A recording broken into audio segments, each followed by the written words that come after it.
गोस्वामी जी ने लिखा श्री राम चरित मानस यही नामा सुनत श्रवण पाई विश्रामा। अगर आप जीवन में विश्राम पाना चाहते हो तो इस रामचरितमानस को पढ़ करके संत विद्वानों के द्वारा मुखार बिंद से सुन करके इस राम के चरित्र को अपने जीवन में उतारने का प्रयास करो। इसलिए जगह जगह बड़े बड़े आयोजन या संत सम्मेलन कराए जाते हैं। सम्मेलनों का यही उद्देश्य होता है। एक संत बड़ी मीठी बात कहते हैं कि रामचरितमानस पढ़ते हो राम तुम्हें भी बनना होगा। चलो राम के पद चिन्हों पर अब इतिहास बदलना होगा। गोस्वामी तुलसीदास जी महाराज इस रामायण की रचना करते हैं। इस ग्रंथ का नाम रखा श्री रामचरितमानस। अर्थ यह हुआ कि राम का चरित्र मनुष्यों के लिए। विचार करिएगा सज्जनों, गोस्वामी तुलसीदास जी महाराज वंदना क्रम में सबकी वंदना एक नाम से करते हैं। प्रमाण मिलता है गोस्वामी जी ने वंदना किया।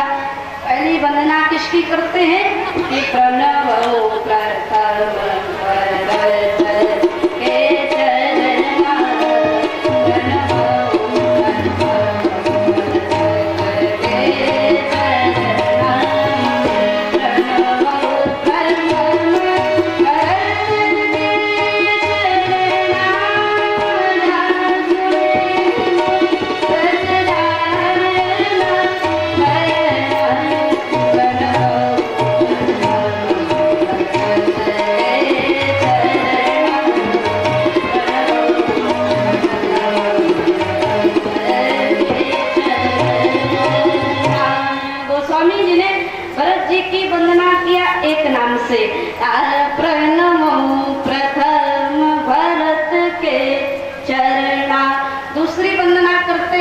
लक्ष्मण जी की वंदना भी एक नाम से करते हैं।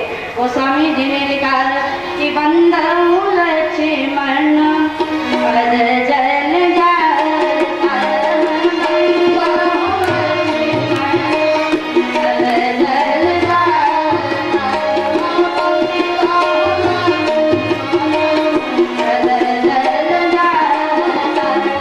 लक्ष्मण जी की वंदना एक नाम से, शत्रुघ्न की वंदना भी एक नाम से करते हैं। प्रमाण मिलता है ये तोरे पोसूदन पद कमल नमामि पोसूदन पद कमल नमामि सूर सुशील भरत अनुगामि सूर सुशील भरत अनुगामि।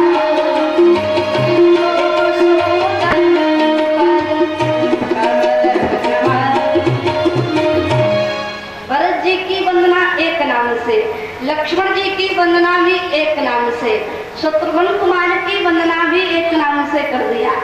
लेकिन जब हनुमान जी का नंबर आया तब गोस्वामी जी ने कहा ये तो महावीर।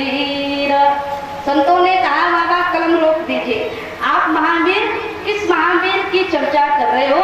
गोस्वामी जी ने कहा भैया महावीर तो एक ही है। संतों ने कहा बाबा पकड़े जाओगे, लंका के अंदर जितने महावीर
महावीर बलवान लंका में भी उपस्थित है। वे कौन है? संतों ने कहा बाबा जाय निशाचर भयते महावीर बलवान कुंभकर्ण रावण सुभट सुर विजयी जगजान। किस महावीर की चर्चा कर रहे हो? संतों ने कहा बाबा लंका के अंदर जितने